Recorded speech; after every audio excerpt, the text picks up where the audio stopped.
Agar siz 65 yoshda oshgan bo'lsangiz yoki uyingizda ota-onangiz, buvingizbobongiz pensioner bo'lsa, bugungi ma'lumot siz uchun juda muhim. Chunki 2026 yilda pensionerlarning holatini tushunishda eng katta xato shuki. Hamma pensioner bir xil deb o'ylaydi. Aslida esa pensiya miqdori qo'shimcha to'lovlar, imtiyozlar, qayta hisoblash imkoniyati va hatto murojaat qilish tartibi bo'yicha pensionerlarni 4 ta asosiy guruhga ajratib ko'rish kerak. Qaysi guruhga mansubligingizni bilmasangiz, sizga tegishli pulni, imtiyozni yoki qayta hisoblash huquqini o'tkazib yuborishingiz mumkin. Men bugun sizga oddiy tilda misollar bilan tushuntiraman. Kim xavotir olishi kerak? Kimda hammasi joyida, kim hujjatlarni tekshirtirishi shart, kim esa albatta ariza bilan murojaat qilishi kerak. Videoni oxirigacha ko'ring, chunki eng ko'p uchraydigan xatolar va amaliy qadamlarni ham aytaman. Hozirning o'zida kanalga obuna bo'ling, like bosing, chunki bunday ma'lumotlar pensionerlar uchun pul, vaqt va asabni tejaydi. Avvallari ko'pchilik pensiya masalasiga juda sodda qarardi. Yoshga yetdim, pensiya tayinlandi. Endi har oy keladigan pulni olaman bo'ldi. Lekin bugungi tizimda bunday qarash yetarli emas. Sababi pensiya faqat yoshga qarab emas.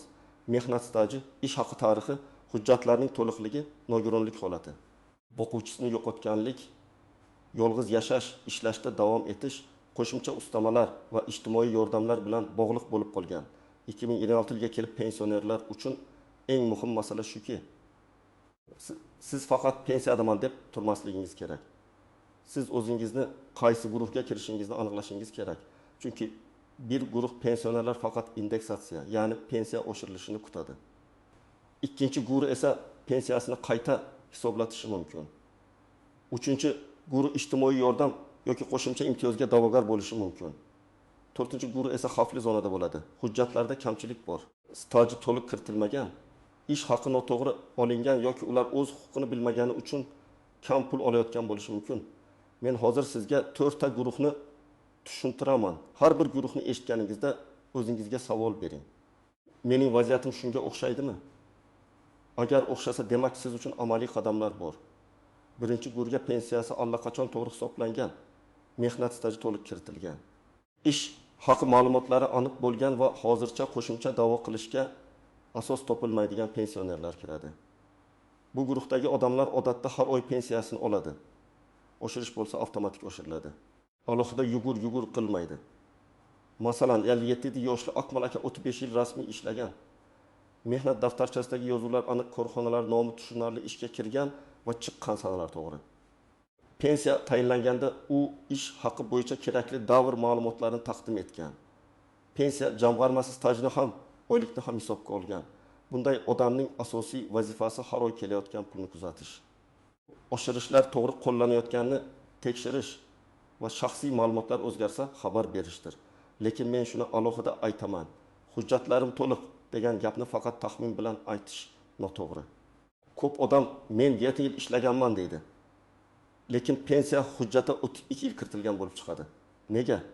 Chunki ayrim yillarda ish joyi arxivga topshirilmagan, mehnat daftarchasida muhr o'qilmaydi, korxona nomi o'zgargan, harbiy xizmat yoki bolani parvarish qilish davri alohida tasdiqlanmagan. Shuning uchun birinchi guruhga kirish uchun odam o'z pensiya hujjatlarida haqiqatan ham hammasi to'g'ri ekanini bilishi kerak. Bu guruhdagi pensionerlar nimadan xavotir olmasligi mumkin? Agar pensiya miqdori minimal darajadan yuqori bo'lsa, staj to'liq bo'lsa, oylik ma'lumotlari to'g'ri davrdan olingan bo'lsa, har oy to'lov vaqtida kelsa, ortiqcha vahima kerak emas.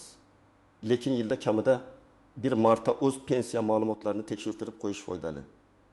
Chunki qonunchilik, to'lov tartibi, imtiyozlar va qo'shimcha imkoniyatlar vaqt o'tishi bilan o'zgarishi mumkin. Ikkinchi guruh eng muhim guruhlardan biri. Bu guruhga pensiyaga chiqqandan keyin ham ishlagan, yangi staj to'plagan, ilgari taqdim etilmagan hujjatlarni topgan yoki pensiya hisobida xatolik bo'lishi ehtimoli bor pensionerlar kiradi. Aynan shu guruhdagi ko'plab odamlar qo'shimcha pul olish imkoniyatini bilmay yuradi. Oddiy misol keltiraman. 65 yoshli Dilbar opa 2020 yilda pensiyaga chiqqan, lekin pensiyadan keyin yana 4 yil maktabda ishlagan. U har oy maosh olgan, undan tegishli ajratmalar qilingan. 2026 yilda u men baribir pensionerman, ishlaganim pensiyamga ta'sir qilmaydi deb o'ylashi mumkin. Lekin ayrim holatlarda pensiyadan keyingi rasmiy ish davrlari qayta hisoblash masalasida ahamiyatli bo'lishi mumkin. Bu yerda aniq tartibni joyingizdagi pensiya jamg'armasi bo'limidan tekshirtirish kerak. Muhim nuqta shuki, ishlagan bo'lsangiz, qo'lingizda mehnat shartnomasi, buyruq, ish haqi va ajratmalar bo'yicha ma'lumot bo'lishi kerak. Yana bir misol. Sobir aka aytdimin yoshda. U pensiyaga chiqayotganda 1992 yillardagi ish joyidan ma'lumot topolmagan. O'sha davr hisobga olinmagani uchun pensiyasi kamroq chiqqan. Oradan yillar o'tib, arxivdan ma'lumotnoma topildi. Endi u nima qilishi kerak? U shunchaki uyda saqlab qo'ymasligi kerak. Pensiya bo'limiga ariza bilan murojaat qilib, topilgan hujjatlarni topshirish kerak. Agar hujjatlar qonuniy kuchga ega bo'lsa, pensiya qayta ko'rib chiqilishi mumkin. Bu guruhdagi odamlar ko'pincha bitta xatoga yo'l qo'yadi. Ular og'zaki so'raydi, javob eshitadi va shu bilan to'xtaydi. Men esa har doim aytaman. Pensiya masalasida og'zaki gap yetarli emas. Ariza yozing. Arizada mening pensiyamni qayta hisoblash masalasini ko'rib chiqishingizni so'rayman deb yozing. Qaysi hujjatni ilova qilayotganingizni ko'rsating. Arizangiz ro'yxatdan o'tganiga ishonch hosil qiling. Shunda sizda rasmiy javob olish huquqi bo'ladi. Ikkinchi guruhga yana kimlar kiradi? Mehnat daftarchasida noto'g'ri yozuv borlar. Bir necha joyda ishlagan davrlari kiritilmaganlar. Ayollar uchun bolalar bilan bog'liq davrlarni tasdiqlash masalasi borlar. Harbiy xizmat davri hisobga olinmagan erkaklar. Zararli yoki og'ir sharoitda ishlaganini tasdiqlay oladiganlar. Bu holatlarning har biri alohida tekshiriladi. Men hech qachon hammaning pensiyasi oshadi demayman. Lekin tekshirtirishga arziydi deyman. Uchinchi guruhga faqat pensiya miqdori bilan yashash qiyin bo'lgan, yolg'iz yashaydigan, nogironligi bor, dori-darmon xarajati katta, uy-joy, kommunal to'lovlari og'ir tushayotgan yoki doimiy parvarishga muhtoj pensionerlar kiradi. Bu guruhning muammosi shuki, ular ko'pincha pensiya bilan ijtimoiy yordamni aralashtirib yuboradi. Pensiya alohida, ijtimoiy yordam va imtiyozlar alohida masala. Masalan, yetim 6 yoshli Mohira aya yolg'iz yashaydi. Pensiyasi bor, lekin farzandlari boshqa viloyatda, o'zi esa doimiy dori ichadi. U menda pensiya bor. Demak, menga boshqa yordam berilmaydi deb o'ylashi mumkin. Bu har doim ham to'g'ri emas. Ayrim holatlarda mahalla, ijtimoiy himoya organlari, tibbiyot muassasalari orqali moddiy yordam, parvarish xizmati, dori-darmon bo'yicha ko'mak, nogironlikni rasmiylashtirish yoki reabilitatsiya vositalari masalasi ko'rib chiqilishi mumkin. Yana bir misol. 18 yoshli Rustam aka insultdan keyin yura olmay qolgan. Pensiya oladi. Lekin unga nogironlik guruhi rasmiylashtirilmagan. Oila baribir yoshga doir pensiya oladi-ku deb yuradi. Lekin sog'liq holati alohida baholanishi kerak. Agar tibbiy asoslar bo'lsa, nogironlik parvarish, protez ortopediya vositalari, ijtimoiy xizmatlar masalasi yuzaga kelishi mumkin. Bu pensiyani bekor qilish degani emas, balki insonning real ehtiyojini hujjat bilan tan olish degani. Bu guruhdagi pensionerlar uchun eng muhim narsa ehtiyojni isbotlash. Faqat qiynalyapman deyish yetarli bo'lmaydi. Tibbiy xulosa, dori xarajatlari, yolg'iz yashash holati, oila tarkibi, daromadlar, uy-joy sharoiti, kommunal to'lovlar bo'yicha ma'lumotlar kerak bo'lishi mumkin. Mahallaga borganingizda ham, ijtimoiy himoya organiga murojaat qilganingizda ham hujjat bilan gapiring. Shunda masalangiz jiddiy ko'riladi. Men 3-guruhga kiradiganlarga alohida maslahat beraman. Uyalmang. Ko'p pensionerlar men yordam so'ramayman, chidab yashayman deydi. Lekin ijtimoiy yordam tilanchilik emas. Bu qonuniy mexanizm. Agar inson butun umr ishlagan bo'lsa, davlat va jamiyat oldida hurmatga loyiq bo'lsa, qarilikda unga yordam berilishi normal holat. Ayniqsa 65 yoshdan keyin sog'liq, harakatlanish, ko'rish, eshitish, dori xarajatlari keskin o'zgaradi. Buni yashirmaslik kerak.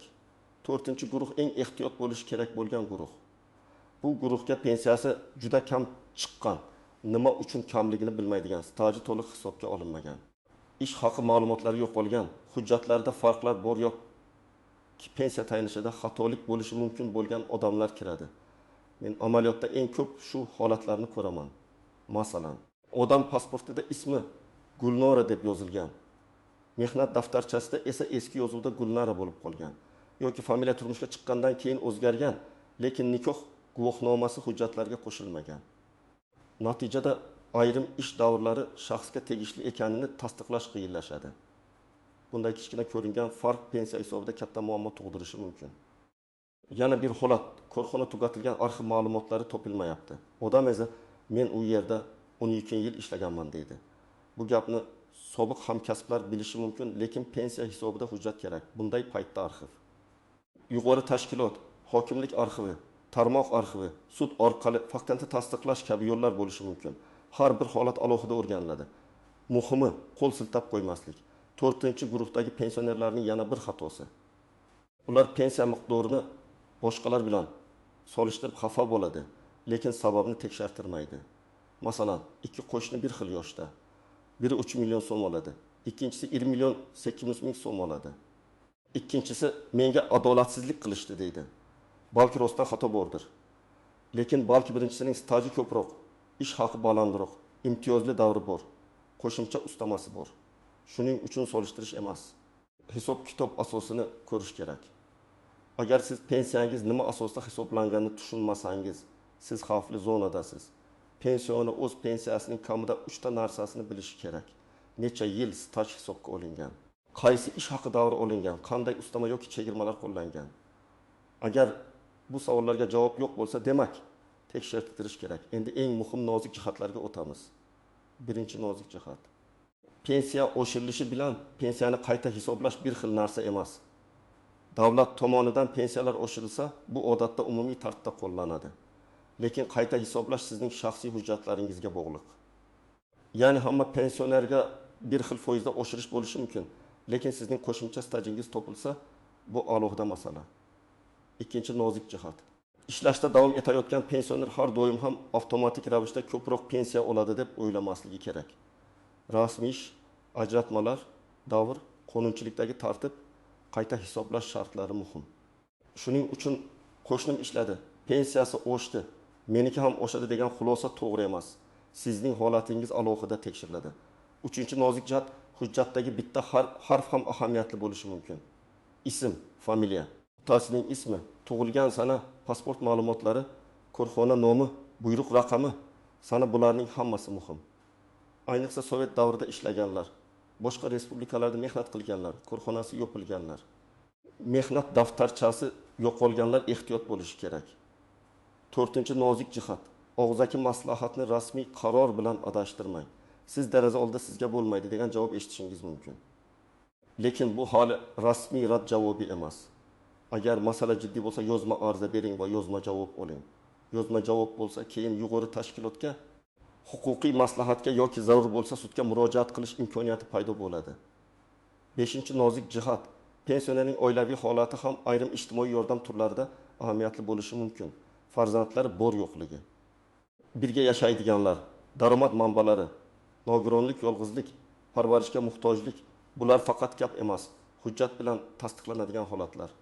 Agar siz yolg'iz yashasangiz, buni mahalla orqali, ro'yxat orqali, dalolatnoma orqali tasdiqlashga to'g'ri kelishi mumkin. 6-nozik jihat, men kech qoldim deb o'ylamang. Ayrim to'lovlar va qayta hisoblashlar bo'yicha muddatlar ariza berilgan kundan hisoblash qoidalari bo'lishi mumkin. Lekin hujjat topilgan bo'lsa, xato aniqlangan bo'lsa, sog'liq holati o'zgargan bo'lsa, baribir murojaat qilish kerak. Hech narsa qilmaslik eng yomon variant. Endi sizga aniq qadamlarni aytaman. Birinchi qadam. O'zingizni qaysi guruhga kirishingizni aniqlang. Agar pensiyangiz yetarli, hujjatlaringiz to'liq, stajingizni bilasiz, ish haqi davringiz aniq bo'lsa, siz birinchi guruhga yaqin bo'lishingiz mumkin. Agar pensiyadan keyin ishlagan bo'lsangiz yoki yangi hujjat topgan bo'lsangiz, siz ikkinchi guruhga kirasiz. Agar sog'liq, yolg'izlik, dori, parvarish muammosi bo'lsa, 3-guruhdasiz. Agar pensiyangiz kam, sababini bilmaysiz, hujjatlar chalqash bo'lsa, 4-guruhdasiz. Ikkinchi qadam, hujjatlaringizni bitta papkaga yig'ing. Pasport yoki ID karta nusxasi, pensiya guvohnomasi, mehnat daftarchasi, mehnat shartnomalari, ish haqi haqida ma'lumotnomalar, harbiy xizmat hujjati, nikoh yoki familiya o'zgarishi guvohnomasi, bolalar tug'ilganlik guvohnomalari, nogironlik yoki tibbiy xulosalar, arxiv ma'lumotnomalari, bularni alohida tartiblang. Har bir hujjatdan nusxa oling, aslini esa ehtiyot qiling. 3-qadam, pensiya jamg'armasi bo'limiga yoki tegishli davlat xizmatlari orqali murojaat qiling. Murojaatda aniq yozing. Mening pensiyamni hisoblashda qaysi staj davrlari inobatga olinganini, qaysi ish haqi ma'lumotlari asos qilinganini va qayta hisoblash imkoniyatini ko'rib chiqishingizni so'rayman. Agar qo'shimcha hujjatingiz bo'lsa, ilova qilinadi deb yozing. 4-qadam, arizangiz ro'yxatdan o'tganini tekshiring. Bu juda muhim. Ariza raqami sana qabul qilgan tashkilot nomi bo'lsin. Agar onlayn yuborsangiz, elektron tasdiqni saqlang. Agar qog'ozda topshirsangiz, nusxasiga kirim belgisi qo'ydiring. Chunki ertaga men murojaat qilgandim deganingizda qo'lingizda dalil bo'lishi kerak. 5-qadam, yozma javobni kuting va uni diqqat bilan o'qing. Agar javobda rad etildi deyilsa, nima sababdan rad etilganini ko'ring. Hujjat yetishmadimi? Staj tasdiqlanmadimi? Qonuniy asos ko'rsatilganmi? Agar javob tushunarsiz bo'lsa, uni olib mutaxassisga ko'rsating. Ko'p hollarda muammo rad javobida emas, balki hujjatni to'g'ri to'ldirishda bo'ladi. 6-qadam, agar ijtimoiy yordam kerak bo'lsa, faqat pensiya bo'limi bilan cheklanib qolmang. Mahalla, tuman ijtimoiy himoya bo'limi, oilaviy poliklinika, tibbiy mehnat ekspertiza masalalari bo'yicha tegishli idoralar bilan ham ishlang. Masalan, yura olmaydigan pensioner uchun tibbiy xulosa birinchi o'rinda turadi. Yolg'iz pensioner uchun mahalla dalolatnomasi muhim bo'lishi mumkin. Dori xarajati yuqori bo'lsa, shifokor yozuvlari va retseptlar kerak bo'ladi. 7-qadam, hech qachon hujjatlarni notanish odamga berib yubormang. Pensiya masalasida pul ber, oshirib beraman deydiganlardan ehtiyot bo'ling. Qonuniy yo'l, ariza, hujjat, rasmiy javob. Agar kimdir sizdan shubhali to'lov talab qilsa, bu xavfli belgi. Pensionerlar ishonuvchan bo'lgani uchun ko'pincha firibgarlar aynan shu mavzuda aldaydi. 8-qadam, farzandlar yoki yaqinlaringizdan yordam so'rang. 15 yoshdan keyin idoralarga borish, navbat kutish, hujjat to'plash oson emas. Lekin yaqinlaringiz sizning o'rningizga hujjatlarni tartiblashda, onlayn murojaat yuborishda, javoblarni o'qishda yordam berishi mumkin. Agar ishonchnoma kerak bo'lsa, uni qonuniy tartibda rasmiylashtiring. 9-qadam, har yili kamida bir marta o'z holatingizni qayta ko'rib chiqing. Sog'ligingiz o'zgardimi? Yangi hujjat topildimi? Pensiyadan keyin ish davringiz bormi? Turmush sharoitingiz yomonlashdimi? Yolg'iz qoldingizmi? Bularning har biri yangi murojaat uchun sabab bo'lishi mumkin. Demak, 2026 yilda 65 yoshdan oshgan pensionerlar o'zini 4 guruhdan biriga qo'yib ko'rish kerak. Hujjatlari to'liq va pensiyasi to'g'ri hisoblanganlar, pensiyasi qayta hisoblanishi mumkin bo'lganlar, qo'shimcha ijtimoiy yordamga muhtojlar va hujjatlarda muammo bor xavfli zonadagi pensionerlar. Eng muhim gap shuki, o'z huquqingizni bilmasangiz, sizga tegishli imkoniyatni o'tkazib yuborishingiz mumkin. Men sizga tavsiya qilaman. Bugunoq hujjatlaringizni ko'zdan kechiring, stajingizni tekshiring, pensiyangiz nima asosda hisoblanganini biling. Agar savol tug'ilsa, og'zaki gap bilan to'xtamang, yozma ariza bering. Siz qaysi guruhga kirishingizni izohlarda yozing. Pensiyangiz to'g'ri hisoblangan deb o'ylaysizmi yoki tekshirtirish kerakmi? Videoga like bosing. Kanalga obuna bo'ling va bu ma'lumotni ota-onangiz, qo'shnilaringiz, tanish pensionerlar bilan ulashing. Chunki bitta to'g'ri maslahat kimningdir pensiyasini, imtiyozini yoki yordam olish imkoniyatini saqlab qolishi mumkin.